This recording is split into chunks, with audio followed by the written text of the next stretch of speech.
थे। किन कारणों पे मंथन हुआ, क्या सामने आया, हार के क्या कारण दिखाई दिए?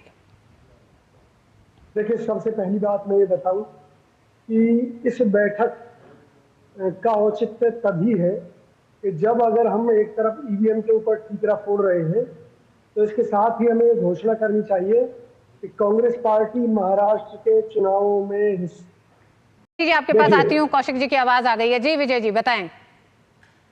जी, मैं ये कहना चाह रहा हूँ कि हमारी पार्टी अगर ये डिसीजन ले ले कि भाई ईवीएम में खराबी है और हम महाराष्ट्र का चुनाव नहीं लड़ेंगे, तभी इस बात का कोई औचित्य है, अन्यथा ईवीएम की बात करने का कोई फायदा नहीं है।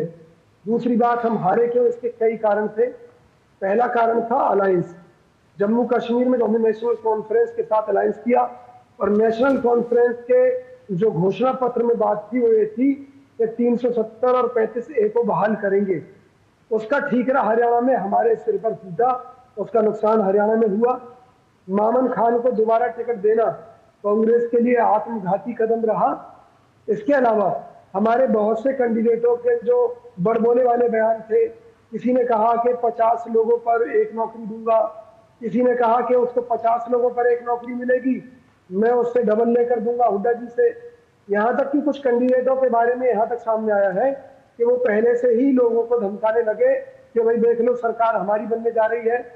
तो कई सारे फैक्टर थे। ऑल इंडिया कांग्रेस कमेटी को ये बात समझनी पड़ेगी कि मुस्लिम परस्त होने वाली छवि कांग्रेस के लिए आत्मघाती सिद्ध हो रही है। जब तक हम इस छवि को तोड़कर बाहर नहीं निकलते, हिंदूवादी वोटों के दम पर भाजपा इस बात का फायदा लेती रहेगी।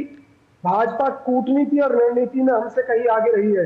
विजय जी एक बात आपने स्वीकारी, मुसलमान परस्त होना कांग्रेस को भारी पड़ रहा है, महंगा पड़ रहा है। 2000 मुस्लिम परस्त नहीं हमारी पार्टी, लेकिन मुस्लिम परस्त की छवि बन चुकी है हमारी पार्टी की। तो ये छवि तो 2012 से बन चुकी है। क्या आप मानते हैं कि वो तमाम बयान कहीं ना कहीं जनता को, आपके कार्यकर्ताओं को, नेताओं को कांग्रेस से विमुख कर रहे हैं, मोह भंग हो रहा है, जिसकी वजह है कि जिस तरह से अंतर्कलह अब शुरू है?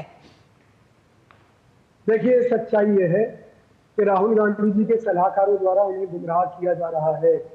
भाजपा का मुकाबला करने के लिए हमारे पास किसी चीज की कोई कमी नहीं है, लेकिन हमारा वो वाला हाल है कि हमें तो अपनों ने लूटा, गैरों में कहां दम था, हमारी किश्ती वहां डूबी जहां पानी कम था। राहुल गांधी जी के सलाहकारों के चलते आज कांग्रेस। विजय कौशिक जी, समीक्षा बैठक में आज राहुल गांधी थे। राहुल गांधी के सलाहकारों ने उन्हें कहा कि उन्हें इस बैठक में होना चाहिए।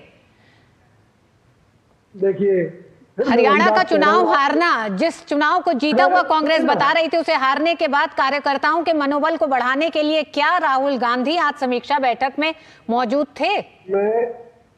मैं कांग्रेस पार्टी के अंदर कुछ लोगों के निशाने पर हूं, क्योंकि उनको लगता है कि मैं राहुल गांधी की बात क्यों करता हूं। सच्चाई है, राहुल गांधी जी एक अच्छे इंसान हैं, कांग्रेस को बदलना चाहते हैं, खड़े करना चाहते हैं, लेकिन उनके पास मेरे जैसे शुभचिंतक नहीं है और मेरे जैसे शुभचिंतकों को कांग्रेस में उनसे दूर रखा जा रहा है, न केवल मुझसे बल्कि विजय कौशिक जी, धनंजय जी लास्ट कमेंट। जी सुनिए जी, मेरे पास समय बहुत कम है। विजय कौशिक जी, आप शुभचिंतक होंगे राहुल गांधी के, लेकिन आप भी राहुल गांधी को शायद ये नहीं समझा पा रहे हैं कि इस तरह की हार के बाद शायद उन्हें देश में होना चाहिए था कार्यकर्ताओं के बीच में। धनंजय जी, जो हार का ठीकरा हुड्डा जी के ऊपर फोड़ने की साजिश की जा रही है, एक षड्यंत्र है। सही मायने में तो इसके लिए केंद्रीय नेतृत्व भी उतना ही जिम्मेवार है। हरियाणा के विजय कौशिक जी, अब फैक्ट फाइंडिंग कमेटी ये पता करेगी